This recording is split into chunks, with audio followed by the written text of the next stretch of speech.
Welcome once again, my friends, to Before You Buy. We've got some great products for you, including the new Bloggie that streams from Sony, the Droid 4, a camera we've all been waiting to take a look at, and an internet radio that rocks. It's all coming up. Make sure you watch Before You Buy.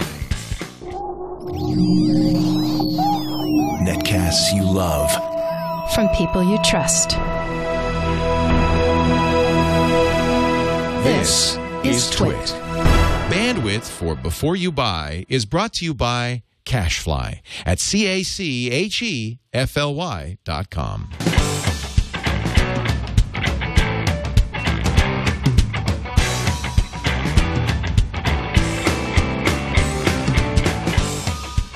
Welcome to Before You Buy, everybody. Leo Laporte here, and as usual, on this show, we've gathered together many of our stalwarts around the TWiT Brick House to review some of the hottest new products. I love this, and I think they do too, because they get a chance to play with all sorts of new products. Dr. Kiki, poor Dr. Kiki, Kirsten Sanford, who hosts our science shows, she's been using the oldest Droid. She finally got a Droid 3, and then Motorola came out with the Droid 4. She said, please let me review it. So we did. Dr. Kiki? Hi, I'm Dr. Kiki reporting for Before You Buy for TWiT. I am reviewing the Droid 4 by Motorola and Verizon. Droid 4 is the most recent in the popular line of Droid smartphones, and it really does bring the Droid back to the forefront of smartphones. Now, what does it? Well, a number of things bring this phone back, but most specifically, 4G LTE capability. That's what does it. It comes with a SIM card, 4G SIM card, that you can put in the back of the phone. Oh yeah, difficulty here of getting into the back of the phone. You have to get a key for the back of the phone to be able to remove the back. You push it in a little hole. It reminds me of old iMacs, having to stick a paper clip to be able to eject a disc. Anyway, to be able to get into the back, stick the key in, remove the back cover, insert your SIM card, and you are 4G LTE ready to rock and roll. All right, the phone. Very similar to the Motorola Droid 3. The reason I'm reviewing this phone is because I've been a Droid user since the original Droid. I now have a Droid 3, and so why not compare, right? Compare and contrast. First thing you notice, form function. The form is completely different. The new Droid 4 is slimmer, sleeker. It's a great phone to hold in your hand. The Droid 3 is a lot bulkier. Okay, the screen. You're not going to see anything really different in the display between this Droid 4 and the Droid 3. If you were used to the 540 by 940 resolution of a Droid 3, if that's what you're using, that's what you're going to get. It is an HD screen, so still very crisp, clear visuals. The display is very pretty. So let's get into the camera. The camera itself is really important to me. Being in media and also a new mom, I take a lot of pictures and I take a lot of video. So I want really good resolution. I want to have saturated colors. I want stuff that looks really good. Looking at the output of this camera compared to my Droid, it's better. The resolution is better. The colors saturate a lot more. I got people here to take some pictures of me, and you can see the difference. There is definitely a difference between the newer camera quality versus the old camera quality, which is great. Motorola has been improving cameras since the original Droid. So the camera is 8 megapixel, 1080p resolution, HD resolution, but it comes standard out of the box 720p, so you have to go into the settings and change that if you want it to be recording at the higher resolution. I took some video of my son. Yes, new moms do that. Took a picture of Kai, took some video of Kai playing at the playground. We're in bright sun with shadow. You can see that the new camera handles the difference in lighting pretty well. It does a really good job, and there's not too much drag with the resolution when the camera moves around. So it does a pretty good job. Similar video on my Motorola Droid 3. We see that the whites are a lot more blown out. The bright spots are a lot lot brighter and wider, and the resolution is not nearly as good, and it doesn't handle the drag as well. So video, once again, an improvement here. What is the thing that this Droid has that no other Droids have? A slide-out keyboard. I like the keyboard. Thought it was a great fix. The one thing I didn't like here is that they did move the @ symbol up into the upper row rather than giving it its own button, which as a Twitterholic, I guess you could say, having a standalone @ button was pretty cool. So the pros and the cons here. My pros, it has a slide-out keyboard. That to me is a really big deal, and I honestly do not buy a phone without a keyboard. So for some people, this is going to be good. For some people, it's not. For me, it's a huge pro, and the keyboard works really well. Thumbs up. That's a pro. Also a pro. The camera, 8 megapixels, 1080p, HD resolution possible. That's a pro. It's a much better camera than previous Droids. Additionally, the display is crisp and clear, and it is nice and sleek, which for a pretty big, bulky phone makes it nicer to use. Now the cons, this phone, for some people, it has a keyboard. For me, that's not a big deal. But for other people, that might be a sticking point. The camera, it's not as good as an iPhone camera. There's a lot of room to improve, so that's definitely a negative. So a lot of people are going to be buying more and more devices for the for the camera quality, and so Motorola definitely has room to improve here. And that's about it. So to me, this is a really great phone at the $199 price point. I think you're getting a lot for the money, and I think it's definitely a major contender in the smartphone area if you like the keyboards. So for me, it's definitely a recommended buy. I'm Dr. Kiki reporting for Before You Buy with TWiT. You can find me on Dr. Kiki's Science Hour, which records live Thursdays 4 to 5 p.m. here on twit.tv. Also, This Week in Science, don't forget about that show, Thursdays at 7:30 p.m. Pacific Time. I'm just going to send her a text saying, sorry, you can't keep the camera. And what is all the slime? Oh, it's the baby. Actually, it's kind of nice to see that Motorola is continuing to make Droids that have built-in keyboards. I know Kiki really likes that. And anybody with a baby should have a great camera. Maybe we can get one of these for Dr. Kiki. Coming up, Tony Wang, our camera reviewer, takes a look at the top-of-the-line Canon ELPH. When they announced this one, I just went crazy. This is the S100. I'm so jealous that Tony got to take it for a ride. Let's see what he thinks. I'm Tony from TWiT, and today I'm here to review the Canon S100. It's going to be my first point-and-shoot camera review ever. So let's go shoot. The Canon PowerShot S100 is a very high-end point-and-shoot camera, priced at $429. It's not exactly the cheapest. It's pretty much the top of the line point and shoot you can get right now, and it's even got GPS built in, sort of the feature that everybody has nowadays on their point and shoot. Another notable feature that it has is the aperture goes all the way down to 2.0, and even though it says on the lens right here that goes up to 5.9, I was able to put it into 8.0 in manual mode, so I'm not really sure what the inconsistency is between that and the camera function.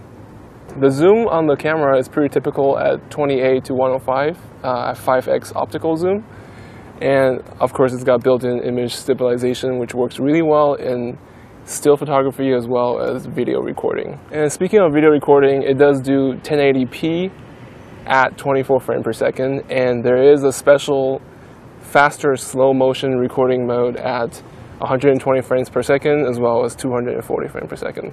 Another feature that Canon added to the S100 from the S95 is the ISO now goes up to 6400, and obviously there's noticeable noise at 100% crop, but for a point and shoot it's pretty good, and you can also shoot RAW as well, so you can always fix it in post. The GPS has two different modes, one where it logs where you take your photo, and the other one is where it's always constantly on.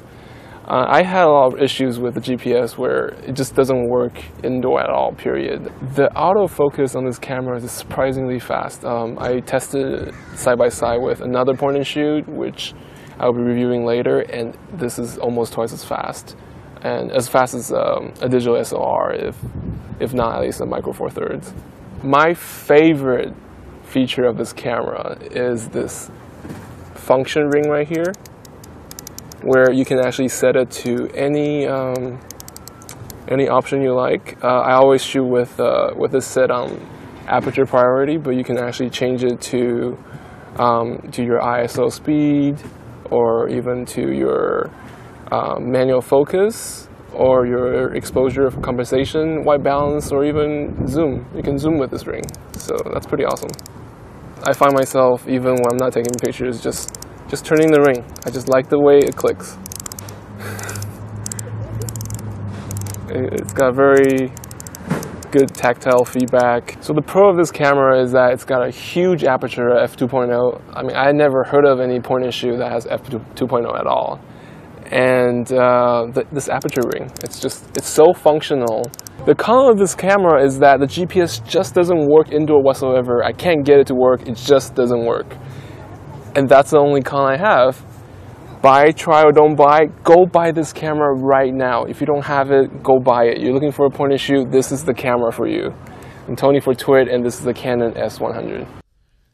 I don't know if we're going to be able to get this one away from Tony. Really a nice camera. I love the GPS built in. And man, f2.0 in a point and shoot, that's amazing. I think a lot of professional photographers will carry the S100 around in addition to the big cameras. Just so, you know, you always want a little camera that you can carry so you don't have to lug your big camera around in places where you just don't want to be so conspicuous.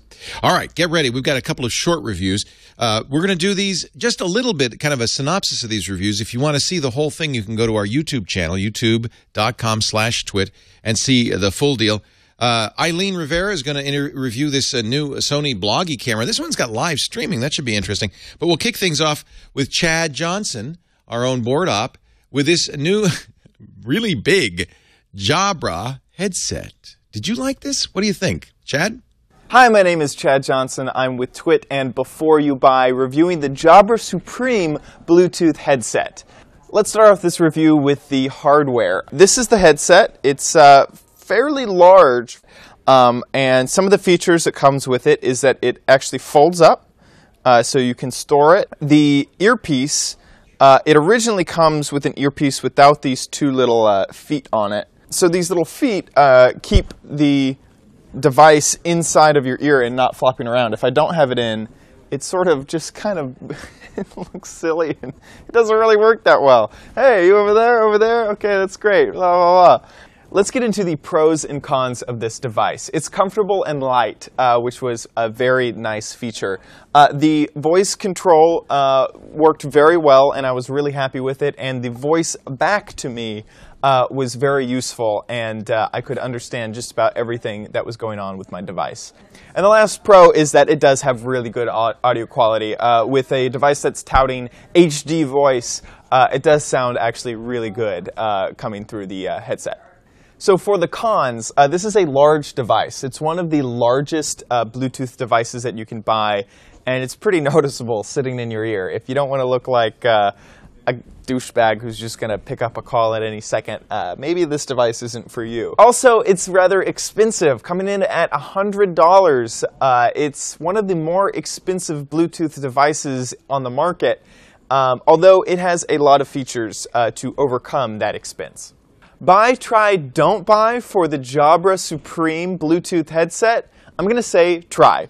I did enjoy using this device a lot, but the size and the cost might not be for everyone. Try it out, see if the voice activation works for you, if the talkback lady inside is really great, and just see if you like it, and if you can shell out the cash for it, I would suggest it, but it might not be for everyone. Thank you so much for watching. I'm Chad Johnson with TWiT, and Before You Buy, see you next time. Hi everyone, Eileen Rivera with TWiT.tv and Before You Buy, and today I have the Sony Bloggie HD Live.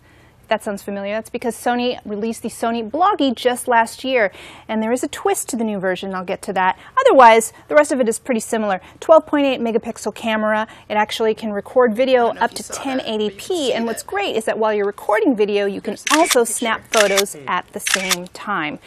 There's a 3-inch touch capacitive screen on the front here that you can see, and I can toggle around with menus. And right here you can see all the different photo sizes, all the different recording options. And on the device itself, there is an LCD light that I can turn on by touching on the touch screen back here. Other great things about this, the video quality and the picture quality were pretty good, I have to say. There is an HDMI out on the device itself, and you could plug this in with the USB 2.0 port. All right, now let's get to the twist of this camera. The big twist here is that now, as you can see, you can live stream. There's Wi-Fi capabilities with this. Hook it up to a Wi-Fi hotspot, and you can be live streaming up to 30 minutes of video using a quick.com account, QIK.com account. Apply for one of those, and you will be able to stream live. Now, I have to say the streaming itself is only 480 by 270 VGA, but the video itself records onto the device, so you'll have that 1080p file as well. I did have a hard time hooking this up to Wi-Fi. It's a known issue. Every once in a while it just wouldn't hook up and you couldn't record the stream. All right, so quick pros, battery life, really good actually. You can imagine that because there's nothing else going on but the camera and actually recording when you turn it on and off. There is decent picture quality as well. Cons, Wi-Fi reception. Also the price, $250 for this. Lots of smartphones can actually have the quick app on the phone, and you can do live streaming just as well. So who is this for? Well, maybe if you are a fan of the long dead now flip camera, RIP flip camera, maybe you want to keep a handy pocket-sized camcorder with you at all times and not have anything else going on with it. But it is $250, so maybe you want to give it to your daughter or your son. You don't want them to have a smartphone, but otherwise, most smartphones today have this capability. So buy, try, don't buy. I say don't buy. I have to agree with Eileen. I mean, we all carry around cell phones these days. It seems silly to carry a separate device, even though, you know, it's, I guess, cheaper, right? For kids, maybe this might be a good choice, but I don't know. This didn't Cisco get out of the flip cam business? I'm not sure exactly why Sony's still in it. All right, it's my turn to do a little work here. I've got a review for you on an internet radio. You know, I like the idea of internet radios. Of course, most of you have a computer, an iPad, some sort of portable device, your smartphone that you can listen to radio on. But I got a call on the radio show the other day from a woman whose dad wanted to be able to listen to radio stations all over the country at night. He didn't want to keep his wife up, so he wanted something with a headphone. And, of course, he was in his 80s, so he wanted something easy to use. So I recommended this. This is the Grace Mondo, the latest internet radio. Not inexpensive. It's around $180, but it has some features that I think are really going to light you up. First of all, it uses Wi-Fi. So as long as you've got a Wi-Fi network, you can put this radio anywhere that you would put a regular clock radio. It has all the clock radio features, an alarm, snooze button, and so forth. But the stations are internet radio stations. You'll use a website called Receiva to program some of these stations, but because it's got such a big 3.5-inch LCD screen, this is the easiest to use internet radio I've ever seen. I'm going to press the home button. You see here all the different icons. The basic icon is in the upper left. That's the internet radio icon, and it lets you browse 18,000 stations all over the world. You can search for them by name or by location, by genre. There's a special category for college radio and weather radio as well. But let me just show you, if we search by location, the vast number of stations you're going to get. These are U.S. stations, A through Z, but there's Uruguay, United Arab Emirates, Ukraine, UK, Uganda. Let's go to the UK. Maybe you'd like to listen to the BBC. We can search again inside of the UK via genre or stations. It'll load. Look at that, 898 stations in the United Kingdom. Everything from the BBC to, what is that? Zakaria Music Radio. One of the things that I like about this radio is it has separate knobs for volume and for navigating. And this nice big knob on the front lets you navigate. It's also ballistic. It has notches, but if you spin it faster, you'll go through the list faster. With 898 stations, that's really necessary. It lets you to zip through this list very quickly. Now, once you find something you want, how about this? It's let's see here. I found a nice one. Oh, yeah, Chillax FM. You'll press the knob to select it. Now, remember, this is internet radio, so the first thing that happens is it's going to buffer the station. It buffers for a little bit. It plays all Shoutcast stations, Icecast stations, many Windows stations. So it has a pretty good variety of stations it can play. Here's the volume knob up here. The station doesn't get very loud, but this is a decent speaker. It's certainly as good as most clock radio speakers, maybe better than most. And as I said, it has a headphone jack on the side here, so you could put better quality headphones in here and get good quality radio. The quality of the radio you get is going to very much be determined by the broadcaster and how... Listen to that. The broadcaster and what they're putting out. This is 128 kilobit MP3, so that's really high quality, CD quality stereo. Some broadcasters unaccountably send a lower quality signal, and you won't be too happy. But again, it's totally up to the broadcaster. These buttons on the left are pre-programs. It'll make it much easier. This is the home button that goes right to these icons, and again, you've got Internet Radio, Pandora, iHeartRadio. You've got Sirius XM. If you have a satellite radio or subscription, you can add this too, which is really nice. It also has, let me scroll through here. This is local radio stations. This is a nice feature because, in effect, this becomes a regular radio. These are stations geographically close to here. So you can listen to, and it's amazing, really, almost every station in the world now broadcasts on the Internet as well. So if you're in an office or a house where you don't get good radio reception, this is a great way to listen to local radio stations, and they come in great. In fact, oftentimes they sound better than they would on the radio. That's 128 kilobit AAC, so it's actually better than any AM or FM broadcast. And if you hook this up to your stereo, and it does have connections on the back, with RCA line out, so you could hook this up. Can you see that? There you go. You could hook this up to your stereo there. It also has a USB connector. I think that's for downloading firmware or something like that. I'm not sure what that's for. Powered, not battery. Oh, wait a minute. I take it back. Yeah, I guess it is battery. You've got a battery port down here.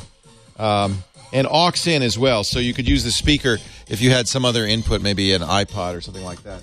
You've got music services. This is a somewhat limited list. I'd like to see more music services like Mog, Rdio, Rhapsody, that kind of thing. You can't put Rhapsody on here if you go through your receiver, but that's it. This is DAR FM, Live 365, a lot of internet radio stations there. MP3 tunes. This is kind of fun. Weather radio from the National Oceanic and Atmospheric Administration. There's quite a few stations there. One of the things that makes this a great radio is it's much easier to navigate thanks to this big screen and the good use of buttons here. I really like what they've done. My stuff is a folder that you populate from the web, from the Receiva site. So that means it's possible to pick 100 or 50 stations that you really like and make it easy to get to them fast. I'm going to leave that right there, don't I? Let's go back button. There's also, what is this? It says media player. What do you think that is? Ah, this is interesting. So these are servers. I can actually, that's what the USB port is, pull stuff off of my USB port. Also UP&P servers. So if you have a server, Windows Media Server of the like, this can also be used to play music off of your computer. Here's the alarm, and it's got a very capable alarm with lots of settings. I think easier to use really than most clock radios. You got as many as 5 alarms there. A sleep timer too, so if you like to listen to radio to go to sleep, you can set that. Here's WeatherBug. This is kind of nice because it's just an on-screen weather forecast, so you don't have to tune in weather radio. Here's the aux in, and then there's settings. As is often the case with internet radio, when you first get it, you're going to go online, first set up the Wi-Fi network, and then you're going to go online and download a firmware update. Those are fairly frequent, so you want to check those frequently. Clock is set automatically, which I love, from the internet, so you always have accurate clock settings. You have some equalization, so if you like a lot of bass, you can turn it up. And, of course, you can name your radio if you have multiple radios. Lots of other features in here. The best part of this, as I said, is navigation. As you can see on the left here, there's the home button, which will bring you back to your icon screen. The now playing button, which shows you whatever station is playing. And then these presets. You have P1 through 5, and then P6 through 9. And these can be pre-programmed. So I programmed the stations that I listen to a lot. You just tap it, and it'll load that station up. If I can get to it. There it is. Remember, now one issue on internet radio is you've got to load these. It takes a little while to buffer. They don't turn on right away. But I found on a decent Wi-Fi network, you can get really reliable reception. And as I said, because it is pulling it in from the internet, it's often better reception than the radio reception. So let me push this button again. So that's our local news talk station, the station the tech guy's on in San Francisco, News Talk 910. It connects up. Different stations have different quality, as I mentioned. So, yes, you can listen to TWiT Live and many other internet stations. So, there you go. I've got it. I've tuned it in. And now we can... maybe I better not listen to it. That's going to be very confusing. Yes, you can listen to TWiT. It'll be kind of like crossing the streams here. I'll turn that down. A couple of other things I like about it. It does come with a remote control. In fact, the remote control is kind of fun because it has Pandora buttons on it. Thumbs up, thumbs down, and skip. Those are duplicated on the front face. One of the things I love about this radio, and the big pro on this, is very easy to use controls and a big LCD screen. That is really unusual in internet radio. The sound is excellent, too. On the negative side, the con, it's expensive. $179 is an awful lot to pay. Although a good clock radio, you set you back 3 figures pretty easily. I think with all the features on here, this is well worth it for somebody who doesn't want to dedicate a computer or an iPad to internet radio listening. And I'll tell you what, if you've got a senior in the family and you've got Wi-Fi, this is fantastic. Audio in, audio out, decent speakers, really easy functionality, and access to 18,000 stations all over the world. I think this is a definite buy. Well, that's it for our show. I thank you so much for joining us. Thank also Dr. Kirsten Sanford, Dr. Kiki to her friends, Tony. Who else reviewed stuff for us? Eileen. And who? Chad. Does he work here? Chad Johnson, too, for a great review. Thank you for watching us. We'll be back next week with more great products. Remember, you got to watch before you buy.